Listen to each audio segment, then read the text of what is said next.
முருங்கைக்கீரை பொடி வந்து உடம்புக்கு ரொம்ப நல்லது. எஸ்பெஷலி பிளட் நிறைய மல்டிப்ளை ஆகும். ஸோ ஃபஸ்ட்டு முருங்கைக்கீரை வந்து தலையாக எடுக்கணும். எடுத்துட்டு நல்லா ஆயணும். அது ஆஞ்ச பிறகு குச்சியெல்லாம் செப்பரேட்டாக வச்சுட்டு இந்த கீரை வந்து ஏதாவது ஒரு பிளாஸ்டிக் பேப்பர்லேயோ இல்லை ஒரு துணிலையோ நல்லா காய வைக்கணும். அது ஒரு வெயிலில் காய வைக்கக்கூடாது, உள்ளே தான் ஷேடில் தான் காய வைக்கணும். காய வச்சோன்னா அது நல்லா பொடி ஆகிடும். நம்ம கையாலேயே கசக்கி பார்த்தாக்கா சத்தத்தோடு அந்த பொடி நல்லா பொடி வரும். நம்ம அன்றைக்கி முருங்கைக்கீரை இது காய வச்சோமா, இன்றைக்கி அது 4 நாள் ஆச்சு காயறதுக்கு. அது காஞ்ச பிறகு இந்த மாதிரி பெரிய குச்சி இருக்கிறதெல்லாம் எடுத்துடணும். அதுலேருந்து குச்சியெல்லாம் எடுத்துட்டோன்னா அது தனியாக தூக்கி போட்டுடலாம். அடுத்தது வந்து முருங்கைக்கீரை கலருன்னெலாம் பார்க்க வேண்டாம், எதுவுமே இல்லை. இப்படி பார்த்தீங்களா, கேட்குதா? கையாலேயே இப்படி பண்ணால் நல்லா பொடியாகும். இந்த பதத்துக்கு வந்ததுன்னா போதும், நமக்கு எல்லா முருங்கைக்கீரையும் பொடியாகும். இது இப்போ மிக்சியில் போட்டு நல்லா பொடி பண்ணி எடுத்துட்டுடணும். இப்போ நம்ம போட்டது 2 பெரிய பாத்திரம் ஃபுல்லாக வந்துருக்கு.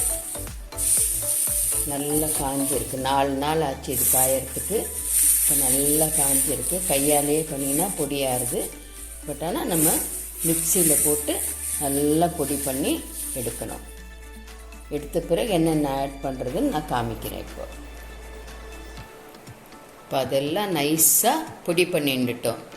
மிக்சியில் நல்லா அழகாக பொடி பண்ணியாச்சு. கலர் பார்த்திங்களா எவ்வளோ அழகாக இருக்குன்னு. இப்போ இந்த பொடி ஆனதுக்கப்புறம் இந்த பொடிக்கு ஏற்ற மாதிரி நம்ம மற்றதெல்லாம் போடணும். என்னெல்லாம் போட போகிறோம்? மிளகு, ஜீரகம், காஞ்ச மிளகா, உப்பு.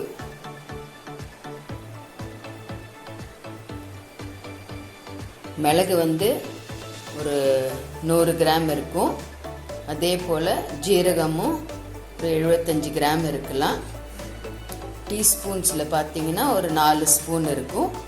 ஜீரகம் ஒரு 2.5 ஸ்பூன். கல்லுப்பு போட்டால் நல்லது. பொடி உப்போட கல்லுப்பு கெடாது. கல்லுப்பு நம்ம டேஸ்ட்டுக்கு தகுந்தபடி. அதே போல் காஞ்ச மிளகா ஒரு 8 போட்டிருக்கேன்.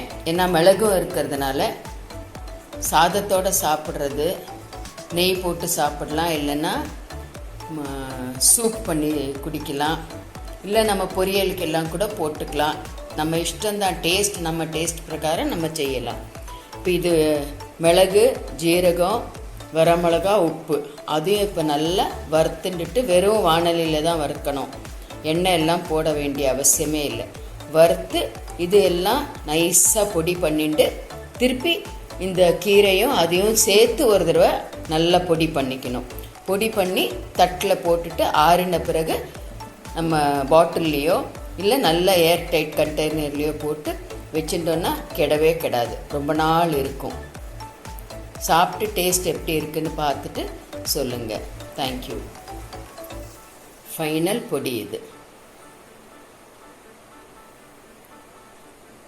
பார்த்தீங்களா, இப்படி இருக்கும் பொடி. சூப்பராக இருக்கும். கொஞ்சம் கசக்கும், பட் உடம்புக்கு ரொம்ப நல்லது. டேஸ்ட் பண்ணி பாருங்கள். தேங்க்யூ.